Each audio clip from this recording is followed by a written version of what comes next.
हरे कृष्णा। भगवद गीता अध्याय 2 श्लोक संख्या 29। आश्चर्यवत् पश्यति कञ्चिदेनम् आश्चर्यवद् वदति तथैव चन्न आश्चर्यवच्चैनमन्न शृणोति श्रुत्वा अपि येनं वेद न चैव कश्चित्। कोई आत्मा को आश्चर्य से देखता है, कोई इसे आश्चर्य की तरह बताता है तथा कोई इसे आश्चर्य की तरह सुनता है, किंतु कोई कोई इसके विषय में सुनकर भी कुछ नहीं समझ पाते। यहाँ पे भगवान बता रहे हैं कि आत्मा आत्मा के संस्पर्श में या कांटेक्ट में जो भी आ गया या जो भी इसके विषय में ज्ञान हासिल करने का कोशिश किया या सुना, वो सब आश्चर्यचकित हो जाते हैं। तो इसीलिए सबसे पहले भगवान बता रहे हैं जो आत्मा को देखता है। यहाँ पे देखने का मतलब फिजिकली आंखों से देखना नहीं है, आत्मा के विषय में चिंतन करना है। जैसे हम कभी कभी अपने दुश्मन के या किसी से हमारा लड़ाई हो जाता है, हम उनको क्या बोलते हैं, मैं तुझे बाद में देख लूँगा।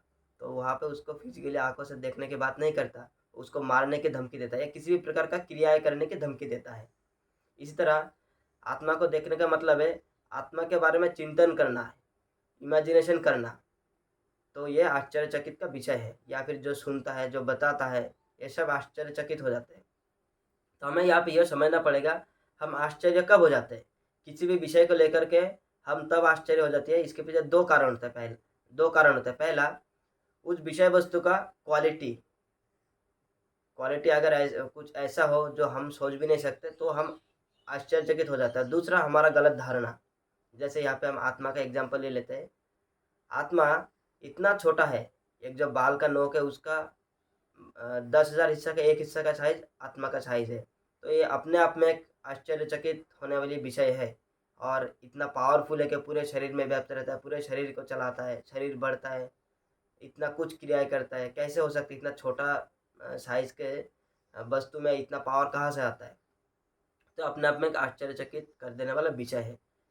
और दूसरा कारण है हमारा गलत धारणा, जिसके कारण हम आश्चर्यचकित हो जाते हैं। जैसे कोई भी चीज़ के बारे में हम जब पहली बार सुनते हैं, तो हमारे दिमाग में या मन में, हमारे बुद्धि में कोई ना कोई इमेजिनेशन हम क्रिएट कर लेते हैं, चाहे वो फॉल्स ही क्यों ना हो। जैसे हम बोल दें किसी का घर, जैसे मान लो हम अपना किसी दोस्त का घर के बारे में अगर सोचे, तो हमारे अंदर कहीं ना कहीं उस घर का छवि बन जाता है कि ऐसा घर होगा, वैसे घर होगा। तो वो हमारे गलत धारणा होती है, फॉल्स इमेजिनेशन, कि ऐसे उसका नहीं होता।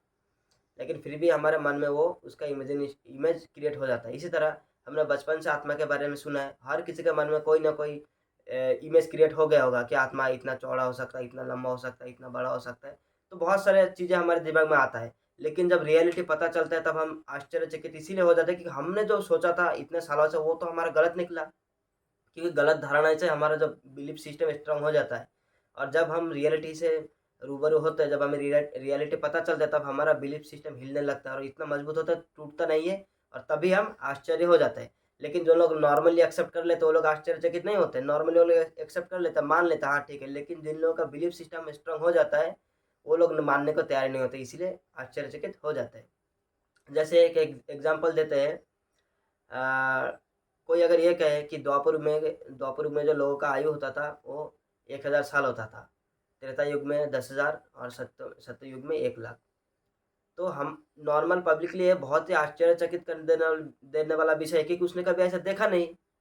वो पहली बार सुन रहा है और ना शास्त्रों का भी पढ़ा है वैसा है जहाँ पे सब दिया हुआ है। तो उसके लिए आश्चर्यचकित कर देने वाला विषय है। लेकिन जब जैसे जैसे वो पढ़ेगा, तो उसको सारे चीज़ें समझ में आ जाएगा कैसे कैसे होता है।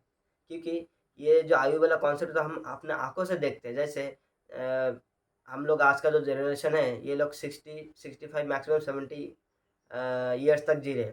लेकिन हमारा जो पिछला जनरेशन था वो 80-90 जीते थे। उससे पिछला 100, उससे पिछले 105-10 ऐसे जीते थे। लेकिन धीरे धीरे कम हो रहे हैं। तो ये हमारे आंखों के सामने घटित हो रहा है, लेकिन हम लोग इस चीज़ को नोटिस नहीं करते। हम लोग बस दूसरी चीज़ों में व्यस्त रहते हैं। लेकिन जो लोग इस चीज़ को नोटिस करते हैं, जानते हैं, देखते हैं, समझते हैं, परखते हैं और शास्त्रों को पढ़ते हैं, उनको पता चलता है कि हाँ, ये कैसे-कैसे हमारा आयु दिन-ब-दिन कम होते जा रहे हैं। तो इसको बोलते हैं आत्मज्ञान में स्थिर होना। यानी जो लोग आत्मज्ञान में स्थिर होते हैं, जिनका आत्मा के विषय में ज्ञान है, वो लोग कभी आश्चर्यचकित नहीं होते, क्योंकि उन लोगों ने एक्सेप्ट कर लिया है शास्त्र को पढ़ के, भगवान का वाणी को समझ कर उन्होंने मान लिया है कि हाँ, आत्मा का शायद ये है, आत्मा में ऐसा है। आत्मा के विषय सारी चीज़ों भले उनको समझ में ना आए, क्योंकि बहुत सारी चीज़ें ऐसा होता है जो हमारे समझ से परे होता है। जैसे यहाँ पे भगवान ने कहा है कि कोई-कोई तो इसको सुनकर भी समझ नहीं पाते हैं। तो हर चीज़ हमें समझने के लिए नहीं होता है, कुछ-कुछ चीज़ें होता है फेथ फेथ करना चाहिए उस पे। जैसे हमने मैथ पढ़ा है, बहुत सारी चीज़ें हमने स्कूल में पढ़ा है, हर चीज़ में हमने सवाल नहीं उठाया ना कि ये कैसे होगा, वो कैसे होगा, नहीं टीचर हमने पढ़ा दिया, हमने बिलीव कर लिया, हमने बिलीव किया, तो ये फेथ पे भी डिपेंड होता है। जो कि हमारे शास्त्र में दिख दिया है, उसको हमें फेथ रखना चाहिए क्योंकि शास्त्र जो भगवान की वाणी होती है और ये अपौरुषेय कहा जाता है, यानी इसमें कुछ झूठ नहीं है, हर चीज़ जो है बिल्कुल फैक्ट और साइंटिफिक तरीके से दिया गया है, स्पेशली प्रभुपाद जी के बुक्स में और उनका जो भगवद गीता है, भगवद गीता यथारूप उसमें।